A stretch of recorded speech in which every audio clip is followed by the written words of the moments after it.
sublime gracia del Señor. Hoy vamos a iniciar un nuevo estudio, y es el estudio de el dispensacionalismo. Algunas personas dirán, ¿y eso qué es?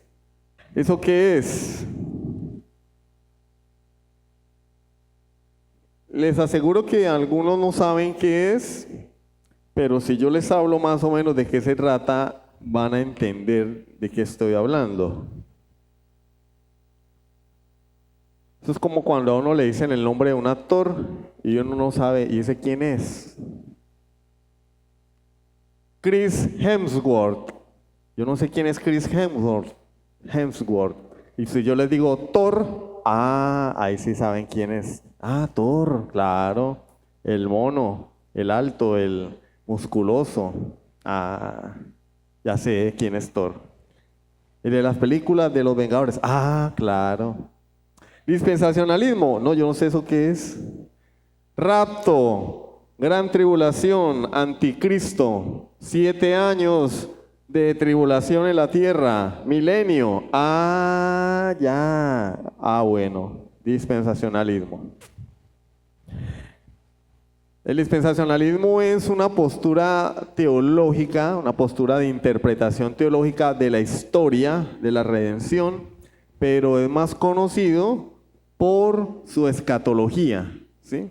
No solamente se limita a la escatología, hay otras enseñanzas derivadas del dispensacionalismo, pero es más conocido para nosotros por el aspecto escatológico, ¿sí? Porque es lo que más nos llama la atención. Nos llama la atención, pues, como se han hecho películas, incluso una con Gary Busey, con Nicolas Cage, Dejados Atrás, y otra que se llamaba hace mucho tiempo Holocausto 2000, bueno, cualquier cantidad de películas, porque eso es sensacionalista este tema, ¿no? El fin del mundo. Y no hay nada más llamativo que aquello a lo que le tememos, ¿no? Por eso a la gente le gustan las películas de terror. A mí no me gustan, me parece una tontería. Respeto al que le guste, ¿no? Ahora, un creyente no debería ver eso. Pero si a alguien le gusta, pues, allá le su conciencia. Pero me parece una bobada porque uno sabe que todo lo que sale ahí no es cierto. Claro, pues las demás películas tampoco. Pero las otras tienen como dentro de su universo algo más creíble. En cambio aquí no, que el demonio que se mete en una muñeca y empieza a asustar a la gente y uno dice, pues, hay gente que le gusta eso. Dispensacionalismo. Muchos creyentes hoy en día han sido influenciados en su comprensión de la Escritura por este sistema de interpretación y no se han dado cuenta. Han sido influenciados en su comprensión de la profecía por este sistema de interpretación y no se han dado cuenta.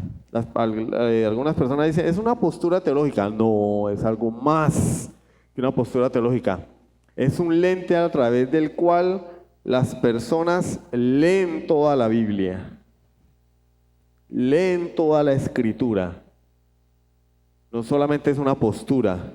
Por eso es tan importante que sepamos en qué consiste esto, porque muchos de nosotros fuimos formados en esto y no nos dimos cuenta. Como cuando a uno chiquito lo vacunan y uno ni se dio cuenta si lo vacunaron, pero ahí está la vacuna. Aquí a nosotros en la iglesia, las iglesias de donde venimos, nos vacunaron, nos inocularon contra el verdadero evangelio y la sana doctrina. Y esto es parte de esa vacuna que pone una barrera entre el creyente y el verdadero conocimiento de Dios, guardando el respeto hacia quienes asumen esta postura, porque este lente de interpretación, este sistema de interpretación de la teológico, ¿sí? No es una doctrina fundamental, entonces no podemos llamar herejes a aquellos que creen en esto, pero sí debemos reconocer que es un serio error doctrinal, un muy serio error doctrinal. Son nuestros hermanos, debemos amarlos. Muy buenos teólogos son dispensacionalistas, pero esto es un serio error doctrinal y que tenemos que saberlo para cuando escuchemos algo podamos degustarlo, podamos discernirlo, ¿sí? Entonces, la mayoría de las personas lo creen y no saben que lo creen.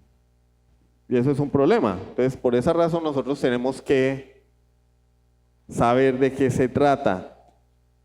Escritores como el doctor Scofield, Lewis Schaeffer, teólogo muy importante, son dispensacionalistas y han influenciado nuestra teología. Pero el problema es que las personas leemos, creemos, pero no estamos familiarizados con las presuposiciones teológicas que implica este movimiento. Yo les aseguro que muchos de nosotros creemos en ese rapto pretribulacional, en el anticristo que va a estar acá antes de que Cristo, o sea, después de que la iglesia sea arrebatada, en un milenio aquí en la tierra, una tercera guerra mundial, la guerra de Armagedón. Muchos de nosotros creemos en eso y ni siquiera sabemos de dónde salió eso.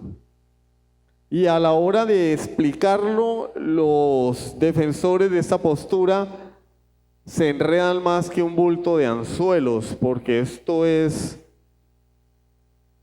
una doctrina de error, un total despropósito, que como vamos a ver en las siguientes clases, no tiene sustento bíblico. Pero hoy no vamos a hablar de eso.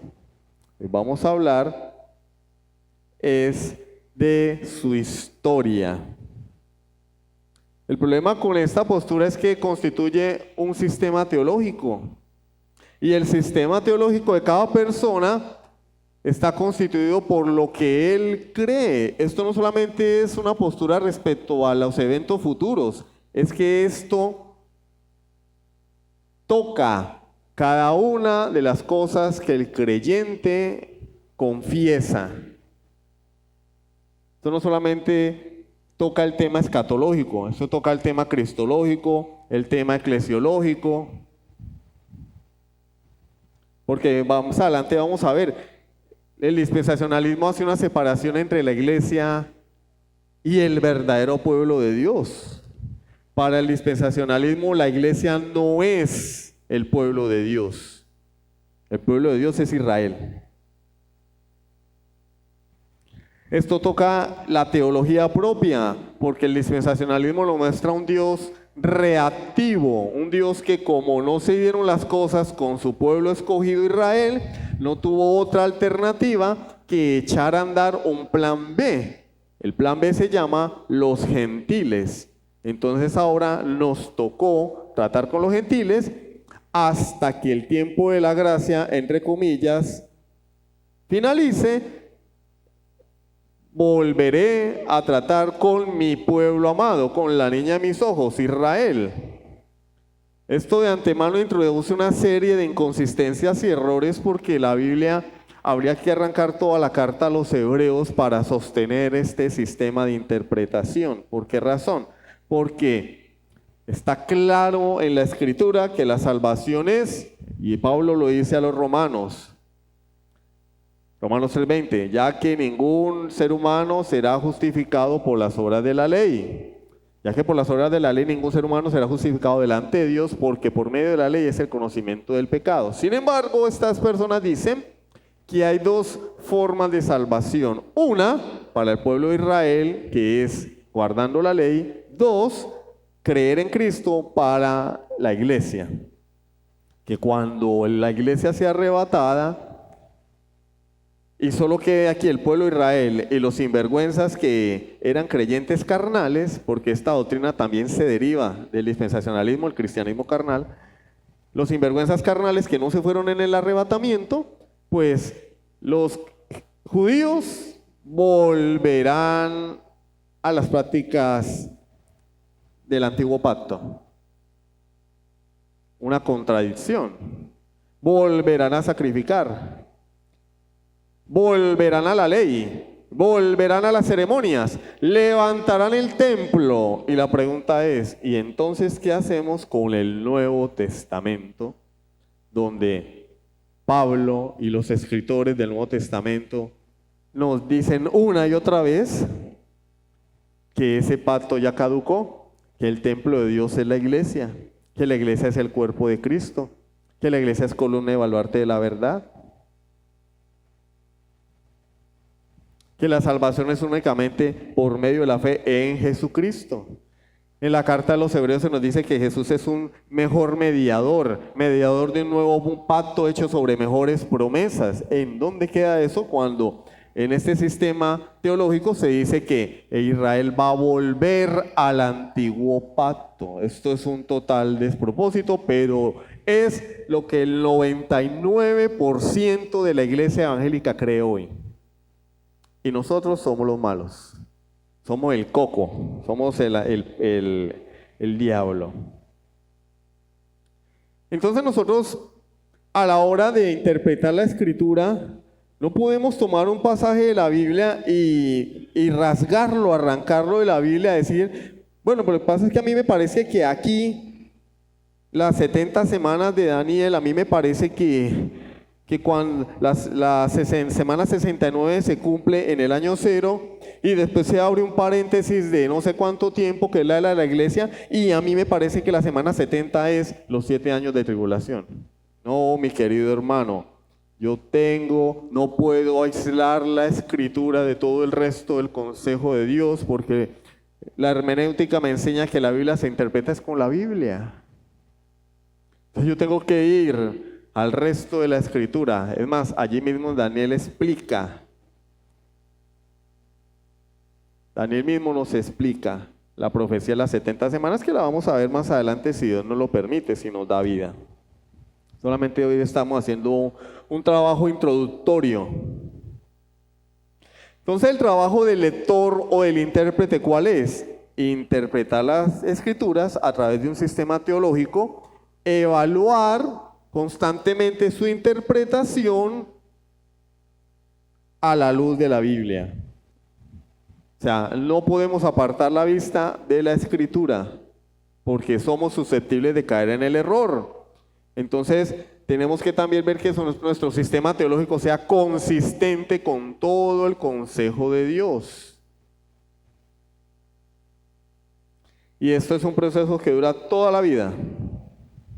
Toda la vida, porque nosotros edificamos sobre lo que otros ya han construido y estamos llamados a estar constantemente revisando lo que estamos haciendo y lo que otros han hecho. Y cuando eso no concuerda con lo que dice la Biblia, entonces tenemos que decir, sea Dios veraz y todo hombre mentiroso. Vamos a hablar del origen de este sistema de interpretación. Entonces hablamos de la teoría del rapto secreto o arrebatamiento. La palabra rapto no aparece en la Escritura, aparece la palabra arrebatamiento, pero pues se entiende que es lo mismo, ¿sí? Rapto o arrebatamiento. Rapto es más popular hoy en día.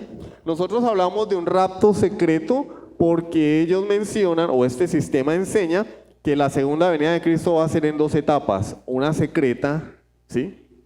Y otra pública, donde todo ojo le verá. ¿Enseña esto la Escritura? No lo enseña. La Biblia no habla de 2 venidas de Cristo, habla de una segunda venida de Jesús. Pero para los proponentes de este sistema de interpretación les ha sido necesario dividir la segunda venida de Cristo para que encaje con su interpretación. Es decir, hacen una maroma, una maniobra, tuercen la Escritura para encajar esos 7 años de tribulación dentro del calendario de Dios. Lo metemos ahí con calzador.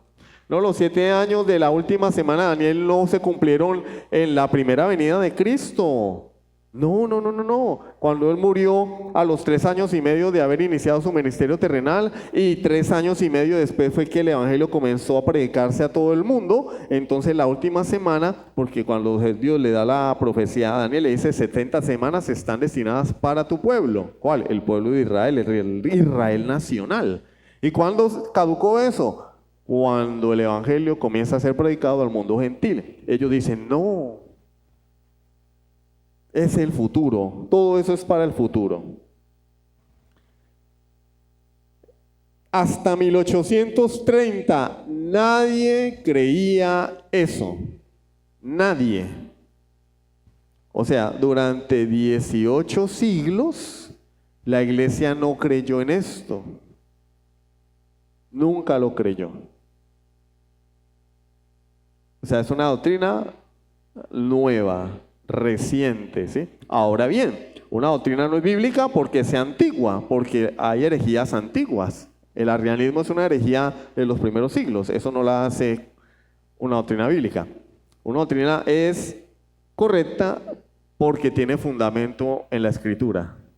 Pero cuando nosotros somos expuestos a una enseñanza que en 1800 años nadie la vio, no la vieron los apóstoles, no la vieron los padres de la iglesia, no la vieron los reformadores, entonces tenemos que encender las alarmas.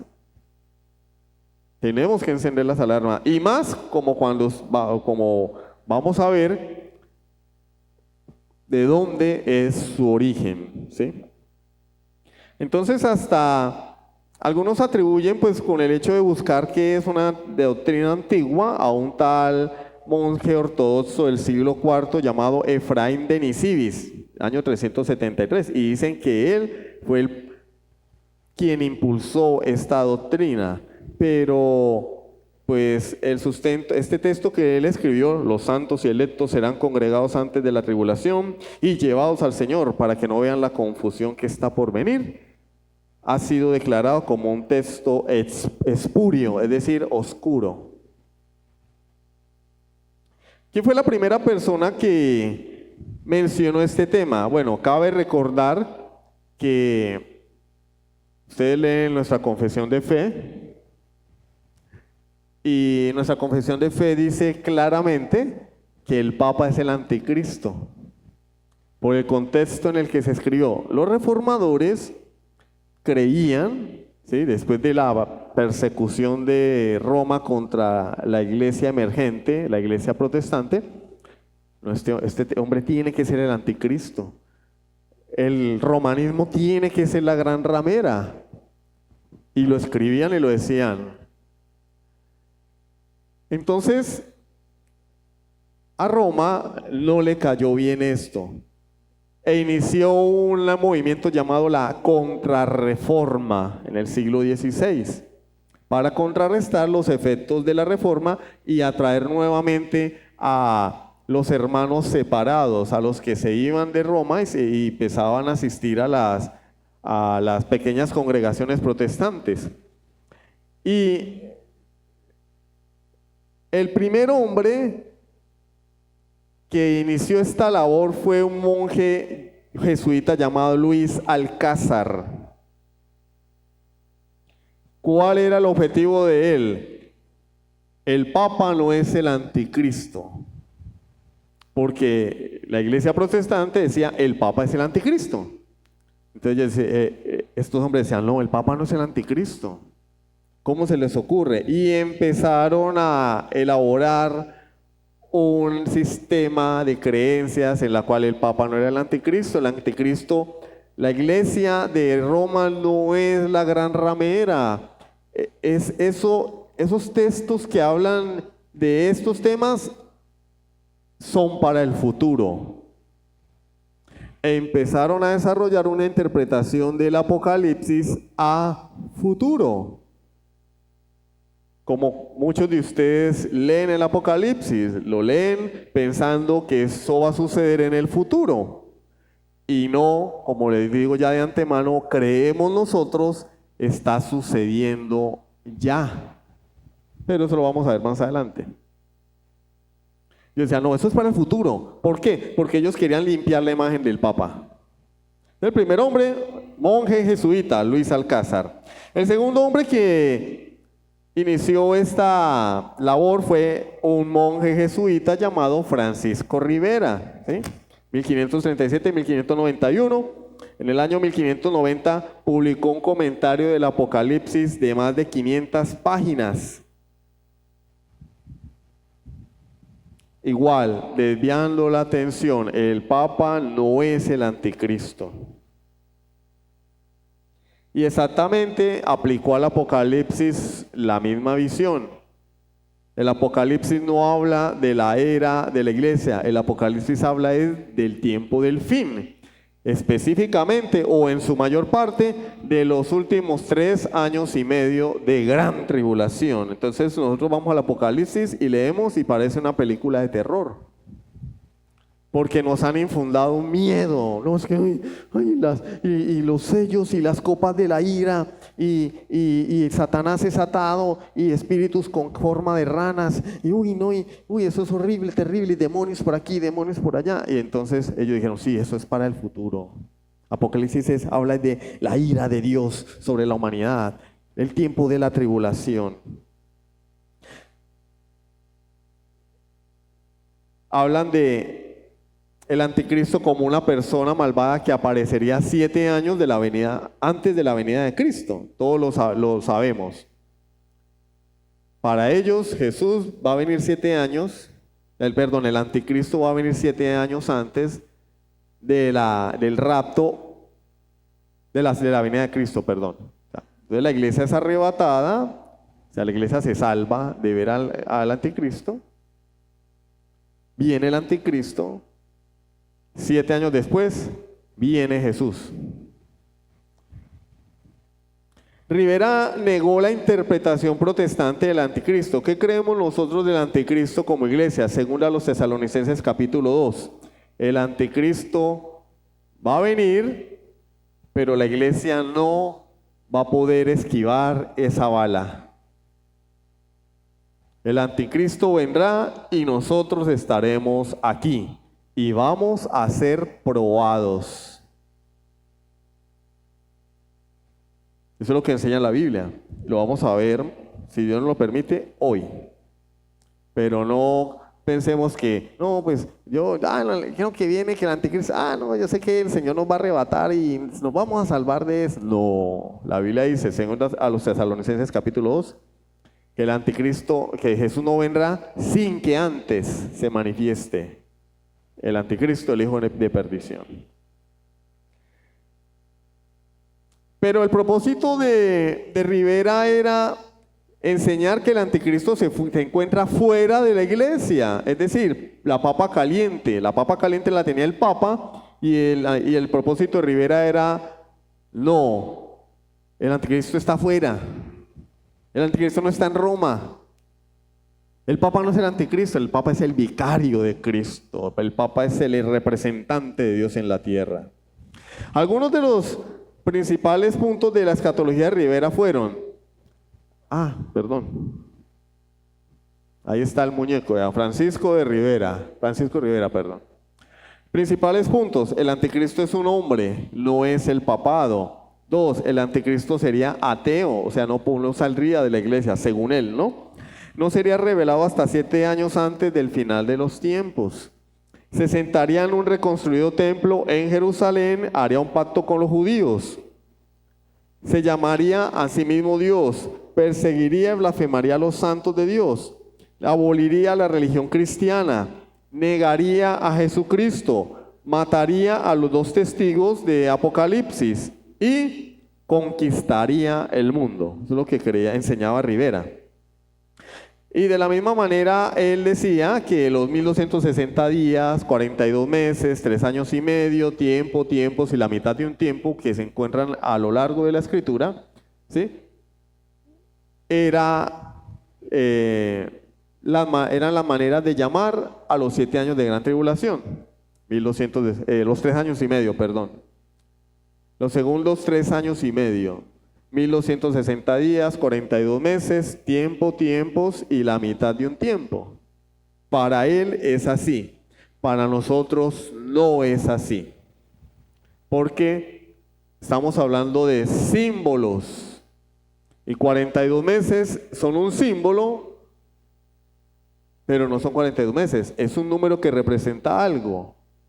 7 años representan algo, 3 años y medio representan algo, tiempos y la mitad de un tiempo representan algo, porque estamos leyendo un libro simbólico. Apocalipsis es un libro profético lleno de símbolos.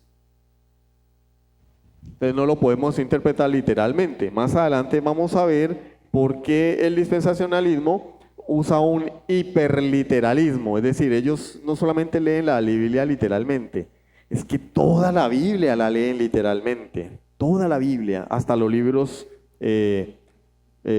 poéticos, proféticos, hiperliteralismo, o sea, se pasan de literales.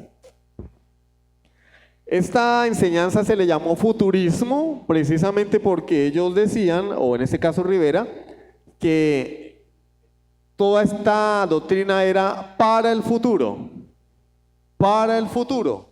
Nosotros creemos que el libro de Apocalipsis se inicia con la ascensión de Jesucristo a los cielos, que también lo vamos a ver. También lo vamos a ver.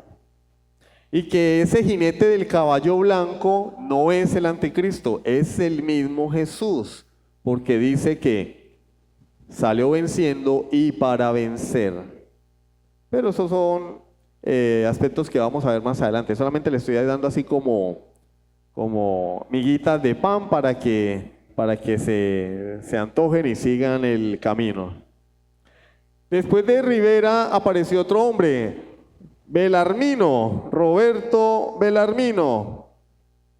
Ese sí no le puse la foto. Roberto Bellarmino, 1542-1621. Roberto Bellarmino era otro, qué coincidencia, teólogo jesuita. Y era también un militante de la Contrarreforma, es decir, él estaba haciéndole oposición a la Reforma protestante. Un militante de la Contrarreforma. Y publicó un libro llamado Disputationes de Controversias Christianae Fidei Adversus Ujus Temporis Hereticus, en el año 1593. Es un libro de apologética católico romano en el que defiende la interpretación futurista de Rivera para defender a la Iglesia Católica de los ataques del protestantismo, es decir, de nosotros. Nuevamente, hay que defender al Papa. El Papa no es el anticristo. Y después surgió otro hombre que es uno de los más importantes en esta doctrina, y es Emanuel Lacunza. Él es chileno, es de origen chileno. Nació en 1731, murió en 1801, o sea que vivió 70 años. Es una persona lamentable, porque es de los que más daño le ha hecho al cristianismo evangélico. Escribió un libro titulado El advenimiento del Mesías en gloria y majestad. Mírenlo, ahí está. Manuel Lacunza. Con mucha astucia, se adoptó un seudónimo de un judío, es decir, se cambió el nombre y se puso un nombre judío.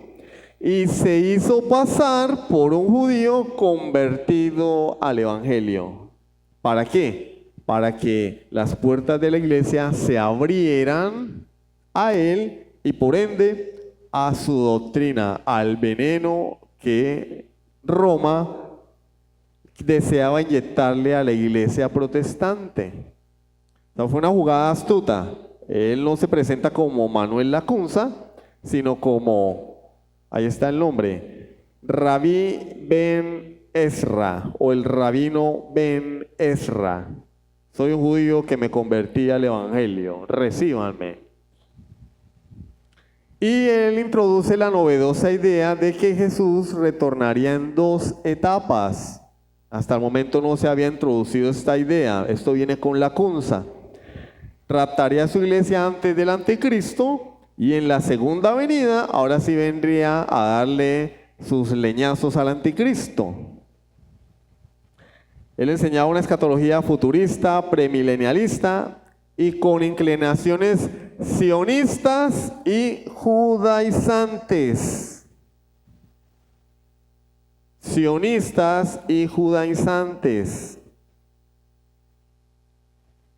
Retoma la doctrina de Rivera, el desarrollo que hizo Belarmino, y su libro fue publicado en 1812. A él le sigue también el doctor Samuel Roffey Maitland, 1792-1866, un abogado y estudioso de la Biblia. Se convirtió en bibliotecario del arzobispo de Canterbury. Y es probable que haya encontrado el comentario de Rivera en la biblioteca y lo haya leído. Publicó un libro atacando la reforma protestante y dio su apoyo a Rivera en su idea del anticristo. El anticristo es un hombre del futuro. O sea, no está acá. Él va a venir al final de los tiempos. ¿Sí? Él es el coco que va a venir al final de los tiempos. Y durante los siguientes 10 años continuó atacando a la reforma protestante. Después vino el doctor James Todd, profesor de hebreo en la Universidad de Dublín. Después vino John Henry Newman, 1801-1890. Estas personas atacaron, se caracterizaron por atacar a la iglesia protestante. Estamos viendo de dónde viene esta doctrina. Viene de Roma, ¿sí?, para infiltrarse en la iglesia. Y fueron personas que no tuvieron misericordia a la hora de atacar a la iglesia protestante a lo largo de la historia. De hecho, Newman, después de ser protestante, se convirtió al catolicismo romano. ¿Cómo la ven? Después aparece otro hombre, otro personaje llamado Edward Irving, 1792-1834. Descubrió el libro de Lacunza y, conmovido por la enseñanza de Lacunza, lo tradujo del español al inglés. Recordemos que Lacunza era chileno. Irving lo traduce del español al inglés y lo publica en 1827. Irving predicaba la continuidad de los dones milagrosos.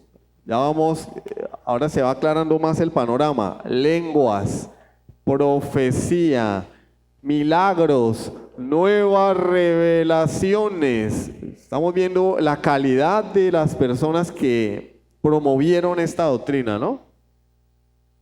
Este hombre promovía todo lo que hoy nosotros negamos como Iglesia Bautista Reformada.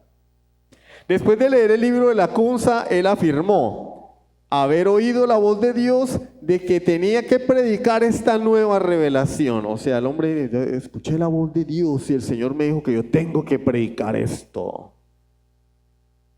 Y pues esto lo llevó a hacer muchas conferencias por toda Escocia. Durante la primera mitad del siglo XIX, es decir, 1850, 1800 a 1850, muchas personas asistían a sus reuniones y afirmaban tener visiones cual movimiento carismático. Ahí tenemos que Irving publicó un libro llamado Babilonia y la infidelidad ya condenadas a la perdición, donde él profetizó la segunda venida de Cristo en 1864. Yo creo que vino y no nos dimos cuenta. Él profetizó que Jesús iba a volver. Muchas personas asistían a sus reuniones. Esto creció como la espuma. Y en ese tiempo, una joven escocesa de 15 años llamada Margaret MacDonald. Bueno, vamos a leer este punto. 1827 publicó la traducción del libro de Lacunza y bajo el título de La venida del Mesías, y aparte de la restauración de los dones carismáticos, enseña que estos dones son una segunda etapa en la vida del creyente. Lo que cualquier parecido con nuestra realidad es pura coincidencia, ¿no? Un creyente inmaduro es el que no habla en lenguas, un creyente inmaduro es el que no tiene visiones y sueños, pero cuando un creyente madura, por eso se habla de un segundo estadio, una segunda etapa. No estamos hablando de un estadio de fútbol, un segundo estadio es una segunda etapa o un segundo nivel. Y por eso en las iglesias de corte carismático, un creyente que no habla en lenguas es un medio creyente. Mediocre, creyente. ¿Sí? Y es como un cristiano de segunda categoría. Irving creía eso y lo enseñaba. Bueno, después en medio de sus reuniones aparece esta mujer, Margaret MacDonald, en 1830. En 1830 aparece ella con una visión. Era una jovencita de 15 años tan solamente. Y esta joven de 15 años tuvo un sueño. Tuvo una revelación, cayó en trance, después de varias horas volvió en sí y dijo que había recibido una nueva revelación, que Cristo iba a volver en 2 etapas, un rapto secreto, ¿sí? Y después una venida pública donde todo ojo le vería. Y esto empezó a crecer como la nieve, claro. Miren el movimiento carismático hoy, o sea, las iglesias son llenas. ¿Por qué? Porque la gente tiene comezón de oír. Y en aquel momento surgió un movimiento llamado los Hermanos de Plymouth, allí en el Reino Unido.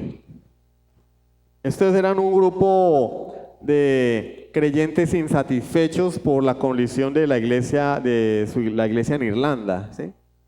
Si bien él surgió en Irlanda, Inglaterra se convirtió en su centro de operaciones y de divulgación, por eso hablo del Reino Unido. Él realmente surgió en Dublín, Irlanda, pero fue Inglaterra el lugar desde donde se difundieron las ideas de estos famosos llamados Hermanos de Plymouth.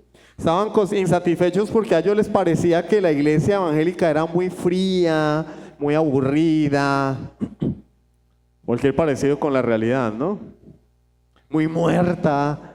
Entonces a ellos les gustaba como algo más, como remolinear, ¿cierto? Vamos a remolinear. Y los Hermanos de Plymouth. También en 1828 Irving publicó La doctrina de la encarnación abierta. Allí decía que Jesucristo tuvo una naturaleza pecaminosa. ¿Sí escucharon el video que hace unos días compartió alguien en el grupo? Donde ese señor que hablaba allí decía que Jesucristo pecó, que Jesucristo tenía concupiscencias, que Jesucristo cayó en tentaciones. Bueno, Irving afirmó eso también. Jesús tiene una naturaleza pecaminosa, herejía, que hemos podido ver hasta ahora, que este sistema de interpretación futurista ha sido defendido por herejes, por creyentes de dudosa teología, que no ha sido lo que la iglesia ha defendido a lo largo de los siglos. Y eso nos lleva al gran fundador de este movimiento, John Nelson Darby. Todo eso ocurrió por el mismo tiempo, 1825, 1830.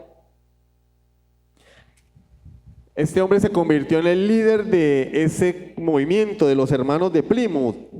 Y cuando Darby se enteró de las actividades de Irving, fue a Escocia para entrevistarse con él y conocer más acerca de esta enseñanza. Allí conoció a Margaret MacDonald, la que tuvo el éxtasis, sí, se pegó un viaje.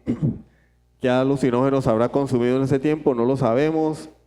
Pero ella le contó su visión del rapto secreto. Es decir, esta enseñanza no tiene base bíblica.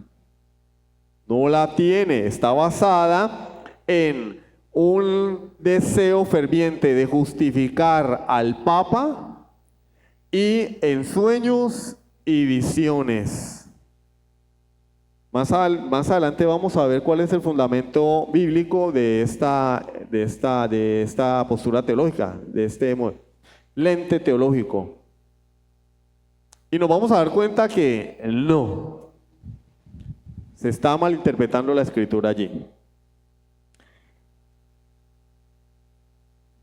Darby visitó posteriormente varias veces a Estados Unidos, entre 1859 y 1874, para hacer propaganda a su creencia sobre su teología futurista.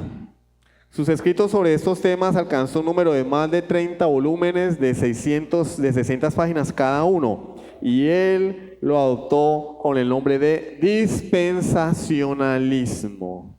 Allí fue que nació. Esta doctrina futurista adquirió el nombre de dispensacionalismo. Ahora, ¿por qué es tan popular? ¿Por qué es lo que la iglesia cree hoy? Bueno, primero por este señor. La mayoría de autores, de escritores, se dirigen a Darby, ¿sí? O sea, la mayoría de información que ustedes van a encontrar sobre el nacimiento de esta doctrina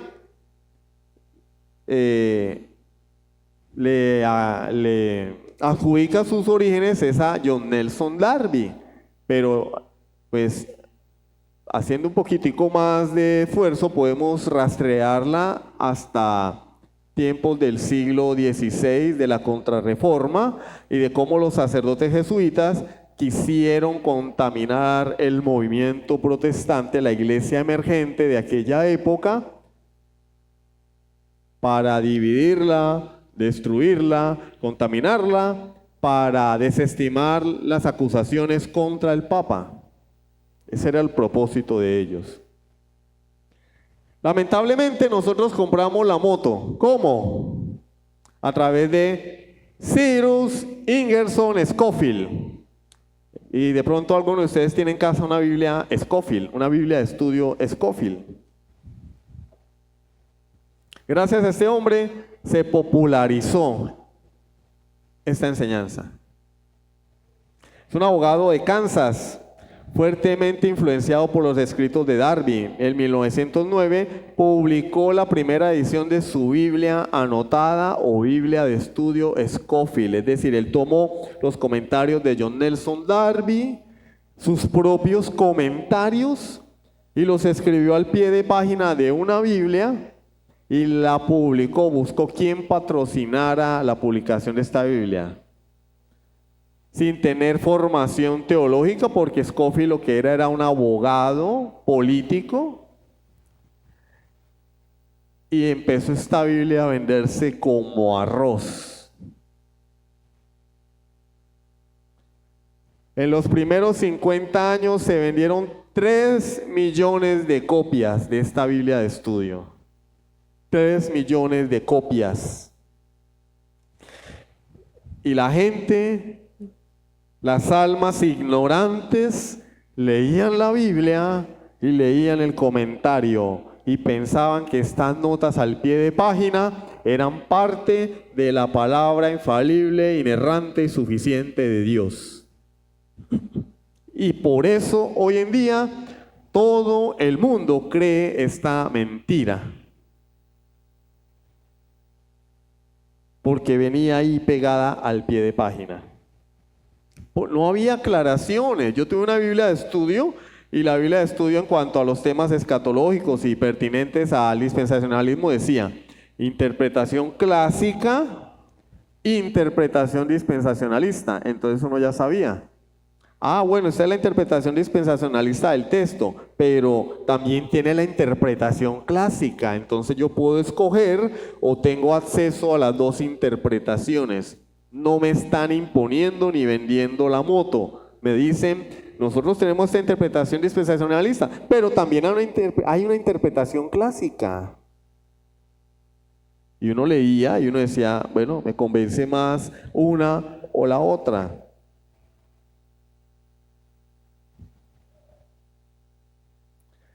Conclusiones. El jesuita Alcázar influenció a Lacunza. El jesuita Lacunza influenció, Alcázar influenció a Rivera, Rivera influenció a Lacunza, el jesuita Lacunza influenció a Irving, Irving influenció a Darby, Darby influenció a Scofield. Y allí, como dice cierto meme, dice, ese era yo antes de que todo se fuera al traste. Este veneno invadió a la iglesia. Ustedes saben que el veneno viene camufladito, ¿no? Y hoy todo el mundo piensa que la iglesia no es el pueblo de Dios, que tenemos que estar pendientes de las noticias de Israel. Murió el presidente de Irán, ya viene Cristo, está a las puertas. Coronavirus, Cristo viene, ahora sí de a de veras, como dice el Chavo del Ocho. De a de veras, ahora sí viene. Israel firmó la paz con Arabia Saudita el año pasado, sí, ahora sí, porque dice que cuando firmen la paz, ahora sí va a venir. No, estalló la guerra. No, es que ahí dice que es la guerra, cuando entran en guerra, ahora sí. Y uno que otro desubicado dando fechas, cuando nuestro Señor Jesucristo dijo claramente, el día y la hora, nadie lo sabe, y estas personas no se cansan de estar dando fechas. En una iglesia cuyo nombre no quiero acordarme, el pastor de esa congregación, cuando empezó todo este auge de los mayas del 2012, porque los mayas habían profetizado según el calendario maya, unos decían que el mundo iba a acabarse en el 2012, otros decían que el 2012 iba a iniciar una era de cambios, una era diferente. Entonces la iglesia no se quiso quedar atrás y empezaron con su payasada, porque no se le puede llamar de otra manera. Nunca predicaban sobre los eventos futuros, pero tenían que pegarse a la moda, porque hay que llamar la atención, hay que ser sensacionalistas. Miren qué cosa más importante, saber cuándo va a venir el anticristo. ¿Quién va a ganar la guerra?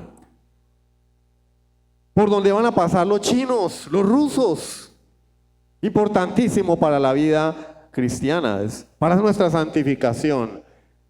Y este hombre dijo, el Señor Jesucristo viene en el año 2015, se los aseguro. Estamos en el 2024 y yo creo que ya, será que vino y nos quedamos, no nos dimos cuenta, pasó muy rápido porque pues Él es la luz del mundo y seguramente correrá a la velocidad de la luz. Patrañas y más patrañas, torciendo la palabra de Dios, haciendo una burla, y por eso la gente en la calle piensa que nosotros somos tontos. Y se burlan de los cristianos. Y mantenemos haciendo películas. Y la gente las va a ver. Pagan por ver estas películas llenas de patrañas y de mentiras. Scofield, influenciado por Darby, es el promotor del dispensacionalismo a través de sus Biblias. Él ha influenciado a los predicadores modernos que a capa y espada defienden el rapto secreto antes de la segunda venida de Cristo y condenan como herejes a aquellos que no creen en esto. ¿Ustedes sabían que este movimiento, después de ser tratado como una herejía, hoy en día los herejes somos nosotros?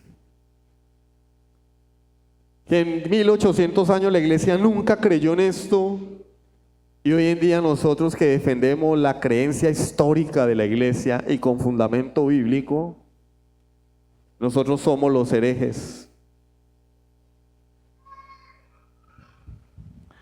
Lo irónico es que el dispensacionalismo fue una de las herejías que más surgieron en el siglo caótico, siglo XIX. ¿Ustedes sabían que en el siglo XIX fue el siglo de las herejías?